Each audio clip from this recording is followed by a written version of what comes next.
Federal funds rate, Jerome Powell's comments, and inflation numbers. What is going on there? The Bears.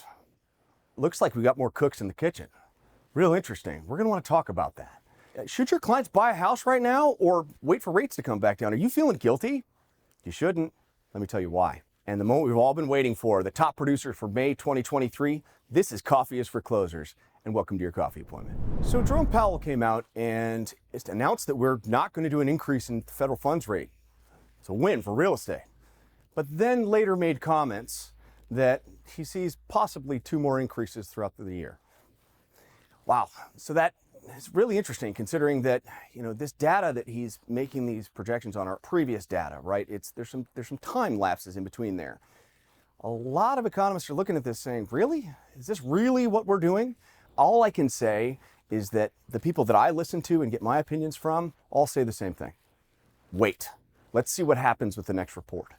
No one was expecting the moves that happened with the Treasury, given the data that came out. We saw some reactions that weren't expected, and so we saw some volatility. Each day we're seeing an up, down, up, down, up, down in response. And the point is still the same, is that it's not a question of if rates are going to come back down, it's when.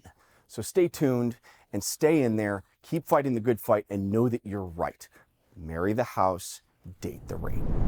And looking at the southwest suburbs, wow, tons of activity. It deserves some attention, and the people who are making it happen.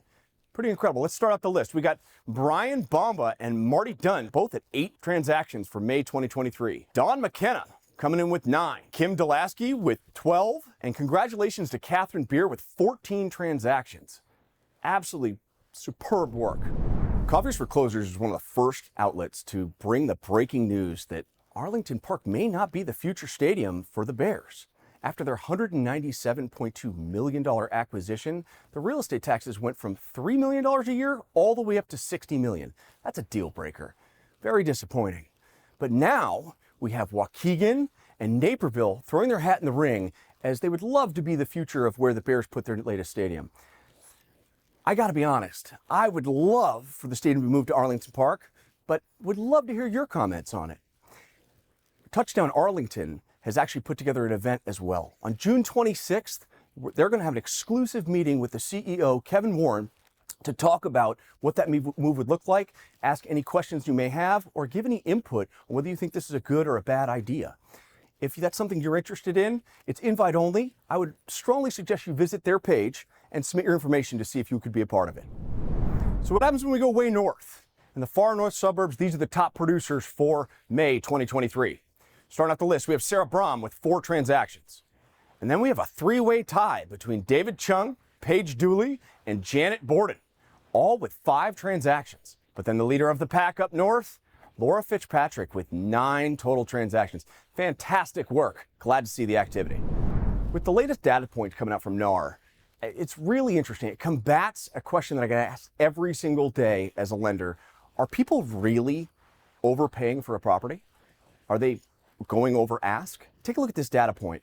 There is an absolute market trend for paying over ask by 33%.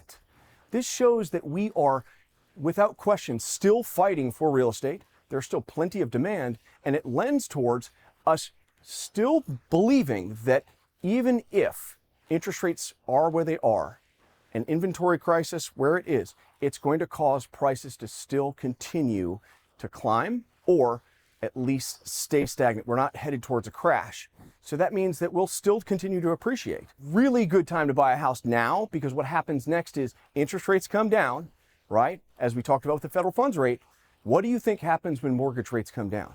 Your regular consumer is now ready to buy, so you now have that demand. On top of anyone who comes to market now ready to sell turns into a buyer. All of that points towards prices continuing to increase and appreciation numbers to follow. This is why, if you're listening to this as a realtor, use this to combat a client saying, I want to wait for interest rates to come back down. You should not feel guilty with a client paying current market interest rates. And so something to think about, right? When your clients are, going over ask and really having a conversation with them about what that really means. So if we follow the current forecasted appreciation numbers of 2.95%, right? And a forecasted 5-year 4.15%. It's really interesting how even paying $15,000 over ask on a $580,000 purchase, right? Ask, that's an 8-month break even. Think about that. In 8 months, you've broken even with your appreciation numbers. It's not something that lasts forever, meaning that real estate's cyclical, right? We can follow the trends, we follow what's happening with federal funds rate, interest rates, all of that. When you look at the data, we're going to see appreciation follow. So yes, you paid over ask, but it looks like you're going to make that money back as time goes on. Jumping up to the northwest suburbs, who are the leaders of the pack? Busy month in May 2023, who are the top producers? Starting up the list, Craig Fallico, my buddy, what a good human. We had a chance to connect recently. He is such a good guy. Starting off the list with 6 transactions. Jane Lee with 7. Maria Del Bacchio, 9. And the Bears champion, Holly Connors, with 10 transactions.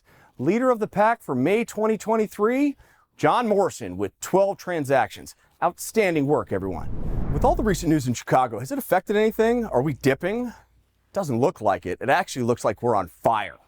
These are your big shots, your whales, your top producers for May 2023 in Chicago. Starting off the list, we got Alex Stoikov with 10 transactions. Lee Marcus with 16. My buddy Greg Pekarski with the last jumper shot beating out Ben Lales with 23 over his 22 transactions. Nice job. And then the king of Chicago himself, Matt Laracy with 51 transactions. Speaking of kings and queens, you're not going to want to miss the interview I had with Stephanie Spinner, where she's deemed the rental queen of Chicago for a reason. You're going to want to stay tuned. This is Coffee is for Closers, and I'm your host, Tim Brigham. Thanks for the coffee appointment.